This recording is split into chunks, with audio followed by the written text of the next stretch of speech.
Discovery. The stars themselves seemed to shiver as warning klaxons blared throughout Observation Station Delta 7. Commander Zeleth of the Galactic Concordat pressed all four of her manipulator limbs against the sensor console, her crystalline compound eyes reflecting the impossible readings displayed before her. The Deep Space Monitoring Station hung at the very edge of civilized space, a silent sentinel watching the void beyond the Great Quarantine Barrier. "This cannot be accurate," she whispered, her translator unit converting the complex harmonics of her native speech into galactic standard. The data streams showed a massive energy signature where none should exist, beyond the barriers that had stood for 300 cycles, in the forbidden zones where the humans dwelt. Her second-in-command, Sub-Commander Krex, slithered across the command deck on his serpentine lower body. "Commander, I've run diagnostics 3 times. The sensors are functioning perfectly. We have confirmation of a Class 9 vessel signature, and the quantum resonance patterns match. They match human technology." The words hung in the recycled air like a death sentence. The Galactic Concordat had established the quarantine zones around Earth and its colonies after the disastrous First Contact War. Not because humanity had lost that conflict, but because they had nearly won it. Against all logic, against superior numbers and technology, the humans had fought with such ferocity and adaptability that the combined fleets of 7 advanced civilizations had barely managed to contain them.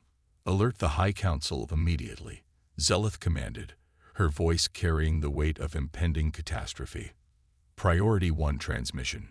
Use the emergency quantum entanglement array." Within moments, holographic projections of the Concordat's leadership materialized in the station's conference chamber. Supreme Coordinator Valthan's ancient features, resembling carved obsidian, dominated the central position. The other council members, representing the various species of the Concordat, flickered into existence around him. "Explain this emergency, Commander Zeleth." Valthan's voice rumbled like tectonic plates shifting. His species, the Orvathi, had ruled the galactic community for millennia before humanity's emergence. Zeleth transmitted the sensor data directly to the Council's neural interfaces. The reaction was immediate and visceral. Councillor Yevek's feathers turned from iridescent blue to stark white, a sign of extreme distress among the Aviac people. The mechanoid representative, Unit Prime 77, emitted a high-pitched electronic wail that sent shivers through organic beings. "A human vessel has somehow bypassed every containment protocol, every sensor net, every defensive measure we've established," Zeleth reported. "It's not attempting to hide. The ship is broadcasting standard identification codes as if it belongs here." Supreme Coordinator Valthan's 6 eyes narrowed to slits. "Impossible. The quantum barriers are impenetrable. No technology exists that could breach them without triggering massive alarms across 17 systems." But the evidence was undeniable. The holographic display showed the distinctive profile of a human battlecruiser, designation UES Prometheus, moving through space that should have been forbidden to them. Its hull gleamed with the characteristic blue-shifted armor plating that had made human ships so devastatingly effective in combat. "Perhaps," suggested Councillor Drix of the Aquatic Collective, her translucent body pulsing with bioluminescent patterns, "they've developed new technology during their isolation. We've had no intelligence from beyond the barriers for decades." The very suggestion sent ripples of fear through the Council. Human innovation had been the stuff of nightmares during the war. Their ability to reverse engineer alien technology, to combine it with their own primitive but effective designs, and to think in ways that defied galactic conventional wisdom had made them terrifyingly unpredictable opponents. "Deploy the 7th Fleet," Valthan commanded. "Full battle readiness. If the humans have breached containment, we must assume hostile intent." Admiral Zarkan of the Warrior Caste straightened his armored carapace. "With respect, Supreme Coordinator, one ship hardly constitutes an invasion. If we respond with overwhelming force, we risk escalating a situation that might have a peaceful explanation." "Peaceful?" Valthan's voice tricked with incredulity. When have humans ever been peaceful? Their entire history is written in blood and conflict. They wage war against their own kind with the same fervor they showed against us. The debate raged for several minutes before Zeleth interjected. Supreme Coordinator, the human vessel is transmitting. It's using our diplomatic channels, requesting communication. The council chamber fell silent. During the war, humans had never requested anything. They had demanded, threatened, and fought, but never asked. Put it through, Valthan ordered after a long pause. But maintain full defensive protocols. The holographic display shifted, revealing the bridge of the human vessel. At its center stood a figure that still haunted the nightmares of many species, a human. Bipedal with that unsettling bilateral symmetry, only two eyes set in a flat face, and that peculiar skin that could change color with emotion or sunlight exposure. The human wore the crisp uniform of the United Earth Navy, insignia marking her as a captain. She appeared to be female. Though many species still struggled with human gender distinctions, her dark hair was pulled back in what the xenobiologists called a ponytail, and her brown eyes held an intensity that seemed to pierce through the holographic medium. Members of the Galactic Concordat, she began, her voice calm and measured, lacking the aggressive tones the aliens had come to expect. I am Captain Sarah Chen of the United Earth ship Prometheus. I come not as an invader, but as an explorer. We request permission to enter Concordat space under flag of truce. The audacity of the request stunned the council. Admiral Zarkan's mandibles clicked in agitation. You violate a quarantine that has stood for 3 centuries, appear in our space without explanation, and expect diplomacy. Captain Chen's expression didn't change. The quarantine was established by your species, not ours. We never agreed to it. However, we've respected it until now because we had other priorities. Those priorities have changed. Other priorities. Valthan leaned forward, his massive frame causing his projection to loom over the human captain. What could possibly be more important than the barrier that keeps the galaxy safe from your kind? A small smile played at the corner of Chen's mouth. It was an expression that the tactical analysts would later note as particularly concerning. Keeping the galaxy safe from something else. Something that makes our old conflict look like a children's disagreement. The environmental controls in the council chamber struggled to maintain optimal conditions as several species reacted with their equivalent of nervous sweating. Councillor Yevek's feathers ruffled audibly. Explain yourself, human, Valthan demanded. For the past 50 years, we've been exploring the regions beyond your quarantine zone. The parts of the galaxy you've never mapped because you were too afraid to venture that far from your core worlds. We've found things out there. Ancient things, dangerous things. She gestured to someone off-screen, and new data began streaming to the council's systems. Star charts showing regions of space far beyond known boundaries. Energy readings that defied conventional physics. And scattered throughout, the remnants of civilizations far older than even the Orvithy. We found ruins, Chen continued. Ruins of species that achieved technology levels beyond anything we've seen. And we found out why they're ruins. Why they're all dead. The data included images that made even the battle-hardened Admiral Zarkan step back. Structures the size of planets, torn apart as if by unimaginable forces. Entire star systems arranged in patterns that hurt to look at, their very geometry wrong in ways that triggered primal fears in every species viewing them. Something is out there, Chen said, her voice dropping to barely above a whisper. Something that's been dormant for millions of years. And our studies indicate it's beginning to wake up. Supreme Coordinator Valthan's 6 eyes blinked in sequence, a sign of deep thought among his species. And you expect us to believe you've come as saviors. That humanity, the species we were forced to contain for our own survival, now wishes to protect us. Chen's smile vanished. We're not here to protect you. We're here because when whatever's out there fully awakens, it won't distinguish between human space and Concordat space.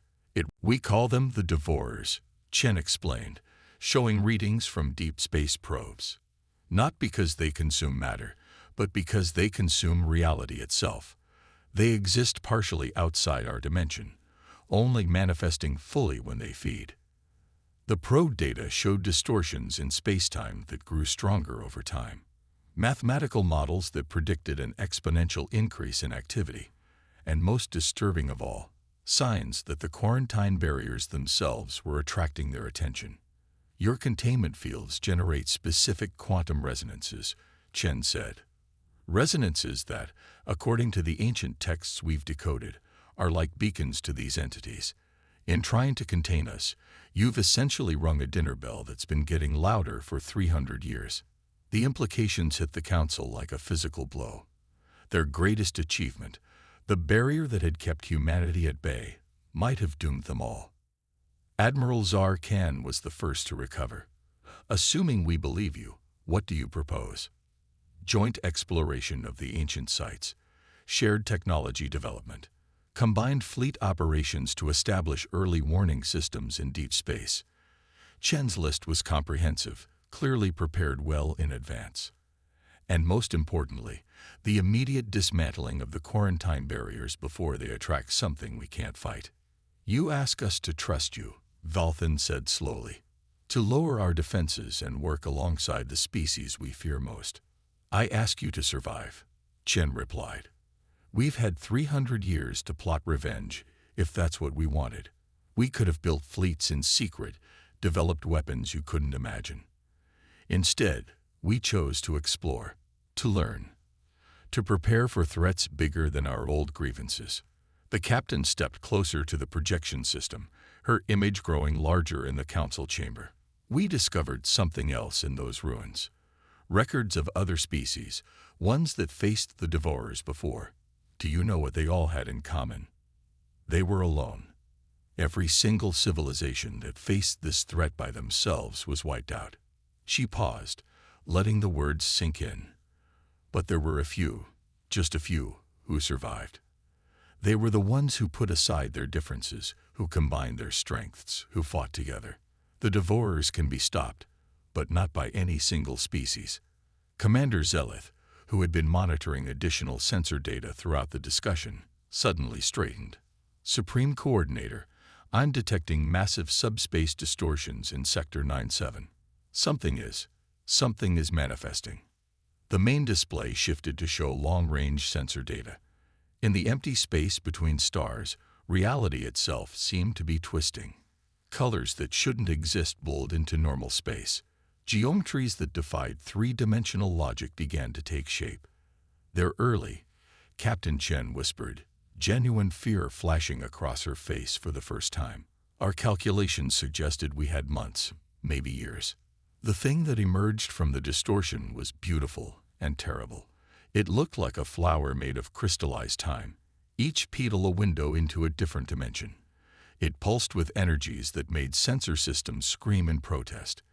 And it was growing. By the ancient depths, Counselor Drix gasped. What is that thing? A scout, Chen replied grimly. The smallest classification of devourer we've identified. And it's heading directly for the nearest quarantine barrier node. Understanding. The Galactic Concordat's emergency response was swift but inadequate. As the crystalline entity approached the quarantine barrier node, fleet formations scrambled to intercept positions. Admiral Zarkan's flagship, the Blade of Order, led 17 dreadnoughts in a desperate defensive formation. Their weapons, capable of shattering moons, seemed pitiful against the reality-bending horror approaching them. Captain Chen's voice cut through the chaos of military communications. Admiral, conventional weapons won't work. The entity exists partially outside our dimensional framework. Your energy weapons will pass through it like light through glass. Admiral Zarkan's mandibles clicked in frustration. Then what do you suggest, human? That we surrender and pray. I suggest you let us help. Chen's voice was steady, professional. The old military bearing that had made human officers so formidable during the war. The Prometheus carries prototype weapons developed from the ancient texts. We call them reality anchors. Supreme Coordinator Valthan's image appeared on the tactical display. The weight of his decision showed in the way his 6 eyes moved independently, focusing on different aspects of the crisis. Captain Chen, you ask much. To trust human weapons, human tactics. You trusted us enough to contain us for 3 centuries, Chen replied. Now trust us enough to let us save you. The Devourer scout had reached the barrier node. The quantum field generators, massive structures the size of space stations, began to resonate with the entity's presence. Energy readings spiked beyond measurable parameters. Reality itself seemed to scream. Do it, Valthan commanded. Admiral Zarkan, coordinate with the human vessel. All ships provide support. The Prometheus moved forward with a grace that belied its massive size. Human engineering had always favored adaptability over raw power, and now that philosophy showed its worth. Pods along the ship's hull opened, revealing devices that seemed to bend space around them. Reality anchors firing, Captain Chen announced. All ships maintain minimum distance of 50,000 kilometers. The dimensional backwash could tear apart unprepared vessels. The weapons were unlike anything the Concordat had seen. Instead of beams or projectiles, they projected fields of stabilized space-time. The Devourer scout reacted immediately, its crystalline form pulsing with agitation as the universe around it suddenly became more solid, more real. For a moment, the entity seemed trapped, its multidimensional nature confined to just 3 dimensions. The Concordat fleet opened fire, energy weapons and kinetic rounds converging on the suddenly vulnerable target. But the scout adapted faster than anticipated. It twisted in ways that hurt to observe, folding through dimensions the weapons couldn't reach. The reality anchors strained, their fields fluctuating wildly. It's learning, Chen reported, her voice tight with concentration. Adapting to our technology faster than modeled. We need a new approach. On the bridge of the Blade of Order, Admiral Zarkan watched the tactical display with growing concern. The human weapons had done something remarkable. They had actually affected the entity. But it wasn't enough. Captain Chen, he said, his warrior instincts overcoming centuries of distrust. In the old war, humans were known for unconventional tactics. What aren't you telling us? There was a pause. When Chen spoke again, her voice carried a different tone. Not the diplomat or the explorer, but the descendant of the warriors who had nearly brought the Concordat to its knees. The reality anchors are just the first step. We need to force the entity fully into our dimension before we can destroy it. And for that, she hesitated. For that, we need bait.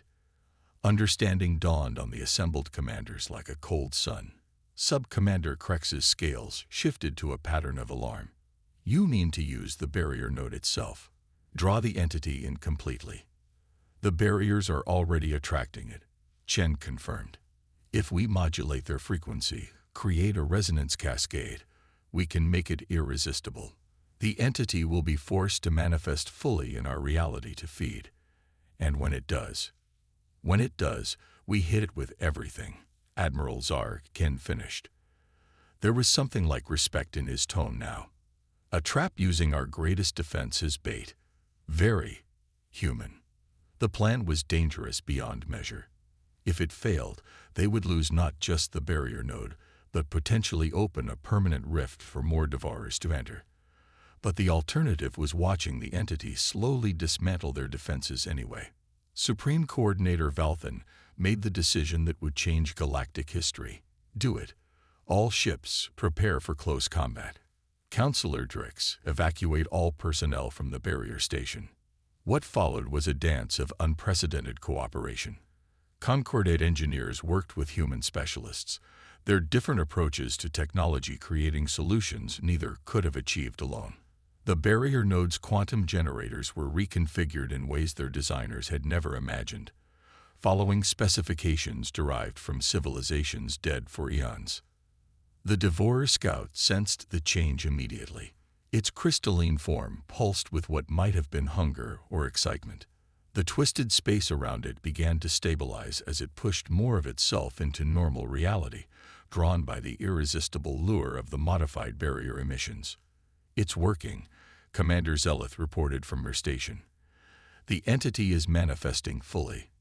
Dimensional readings are stabilizing at our level of reality." Captain Chen's next words would be remembered in history books across the galaxy. "All ships, implement firing solution Omega. Let's show this thing why our ancestors feared the dark." The combined fleet opened fire with perfect coordination. Human reality anchors locked the entity in three-dimensional space, while Concordat weapons poured devastating energy into its crystalline form. For the first time, the Devourer showed signs of damage. Cracks appeared in its impossible geometry, colors that shouldn't exist pulled from wounds in space itself. But it fought back with the fury of a god. Tentacles of pure entropy lashed out, aging sections of ships to dust in seconds. Crew members unfortunate enough to be caught in the dimensional flux experienced time differently. Some aged decades in moments, others were frozen in temporal loops, experiencing their last second for what seemed like eternity. The Aquatic Collective's cruiser Depth's Embrace took a direct hit. Half the ship simply ceased to exist, not destroyed but erased from reality, as if it had never been. The crew's sacrifice bought precious seconds for the rest of the fleet to adjust their attack patterns. "Concentrate fire on the central mass," Admiral Zarkand ordered, his ship's weapons batteries running so hot they glowed like small stars. "The entity has a core structure. Find it and destroy it." The battle raged for hours that felt like days. Ships died, heroes were made, and slowly, impossibly, the Devourer began to weaken. Its form, once perfect in its alien beauty, became ragged. The crystal petals that had seemed so elegant now looked like broken glass. It was a human innovation that delivered the killing blow. The Prometheus had been holding back a weapon of last resort, something created not from the ancient texts, but from humanity's own experience with quantum mechanics. "Deploying quantum cascade torpedo," Captain Chen announced. "All ships, clear minimum safe distance. This is going to be energetic." The torpedo was small, almost insignificant compared to the massive entity, but as it detonated, it created a chain reaction in the local quantum foam. Reality itself hiccuped, and for a moment, the fundamental forces of the universe reasserted themselves with violent authority. The Devourer Scout, already weakened and fully manifested in three-dimensional space, couldn't withstand the sudden return to normal physics. It shattered like glass, each fragment dissolving into quantum static before disappearing entirely. The silence that followed was profound. Where the entity had been, space was scared, twisted in ways that would take centuries to heal. But it was gone. They had won. On the bridge of the Prometheus, Captain Chen slumped in her command chair, exhaustion visible in every line of her body. The toll of coordinating such complex tactics, of interfacing with alien systems while fighting a godlike entity, had pushed human endurance to its limits. Supreme Coordinator Valthan's hologram materialized before her. For a long moment, the ancient Orvathi leader simply stared at the human captain. Then, slowly, he performed a gesture that hadn't been seen since the founding of the Concordat, the salute of equals. "Captain Chen," he said formally, "on behalf of the Galactic Concordat, I thank you. Your warnings were accurate. Your weapons were effective. Your tactics—" He paused, searching for words. "Your tactics saved us all." Chen straightened, returning the salute with military precision. "This was just a scout, Supreme Coordinator. The real threat is still out there. We've bought time, nothing more." "Then we shall use that time wisely," Valthan replied. "The quarantine is hereby suspended. The Galactic Concordat formally requests the assistance of United Earth in preparing for the greater threat." The political implications were staggering. 300 years of fear and isolation ending in a single moment. Species that had been enemies would now need to become allies. Technologies would need to be shared. Trust would need to be built. Over the following days, as damage was assessed and the dead were mourned, something remarkable happened. Human and alien crews began working together, not just as reluctant allies, but as genuine partners. The shared experience of fighting the Devourer had created bonds that political treaties never could. Commander Zeleth found herself working closely with the Prometheus' science officer, Dr. Young. Their species had been bitter enemies during the war, but now they pored over ancient texts together, searching for clues about the Devourer's origins and weaknesses. "Your approach to quantum mechanics is fascinating," Zeleth admitted, her translator struggling with concepts her language had no words for. "We've always viewed the universe as layers to be peeled back. You see it as a puzzle to be rearranged." Dr. Young smiled, the expression no longer seeming threatening to alien eyes. "Different perspectives, same goal. We survived alone for 300 years by learning to think differently. Imagine what we can accomplish thinking together." Admiral Zarkan, the warrior who had spent his entire career preparing to fight humans, found himself in the Prometheus' tactical center, studying human military doctrine with something approaching admiration. "Your chaos theory applications to battle tactics," he mused, mandibles clicking thoughtfully. "During the war, we thought your strategies were random, desperate. Now I see there was method to the madness." Captain Chen joined him at the tactical display. "Controlled chaos," she confirmed. "When you're outnumbered and outgunned, predictability is death. We learn to weaponize uncertainty itself." "And now?" Zarkan asked. "What do humans weaponize against entities that exist outside our understanding?" Chen's smile was sharp as a blade. "Hope, Admiral. We weaponize hope, and now we share that weapon with our allies." The transformation wasn't without challenges. Centuries of fear and mistrust couldn't be erased overnight. There were protests on Concordat worlds, demands that the humans be returned to their quarantine. Some military hardliners suggested that humanity's warnings about the Devourers were an elaborate deception, a way to breach the barriers and prepare for invasion. But the evidence was undeniable. As joint expeditions ventured into the deep void, they found more signs of the Devourer's presence. Ancient battlefields where entire civilizations had made their last stands. Worlds scoured clean of life, their surfaces bearing the characteristic dimensional scarring. And most ominously, energy signatures suggesting that more scouts were already moving toward inhabited space. The Concordat scientists, working with human researchers, made breakthroughs that would have taken either species centuries to achieve alone. The ancient texts yielded their secrets more readily when approached from multiple perspectives. Technologies that had seemed like magic began to make sense. "It's almost as if," Counselor Drix observed during one joint research session, "these ancients designed their knowledge to be fully understood only by multiple species working together." "Perhaps they did," Dr. Young replied. "Perhaps they faced the Devourers too, and learned the same lesson we're learning. Unity isn't just politically convenient, it's evolutionarily necessary." 3 months after the first battle, the early warning systems detected a new incursion. This time, it wasn't a single scout, but a full cluster, 5 entities emerging from dimensional rifts across a dozen light-years. The response was coordinated and immediate. Human and Concordat ships formed integrated battle groups, their tactics refined through countless simulations and joint training exercises. Reality anchor technology had been improved, incorporated into Concordat vessels. Concordat shielding systems now protected human ships. The battle was fierce but one-sided. The combined fleets had learned from their first encounter, and the Devourers found themselves facing not scattered, frightened prey, but a unified force that understood their nature and weaknesses. As the last entity dissolved into quantum foam, Supreme Coordinator Valthan addressed the combined fleets. His words would become known as the Unity Declaration. "Today, we have proven that the old fears were just that, old fears. Humanity's strength was never our enemy. Our true enemy comes from beyond the stars, from dimensions we barely comprehend. But together, we comprehend enough. Together, we are strong enough." Captain Chen, now bearing the new rank of Fleet Coordinator in the integrated command structure, added her own thoughts.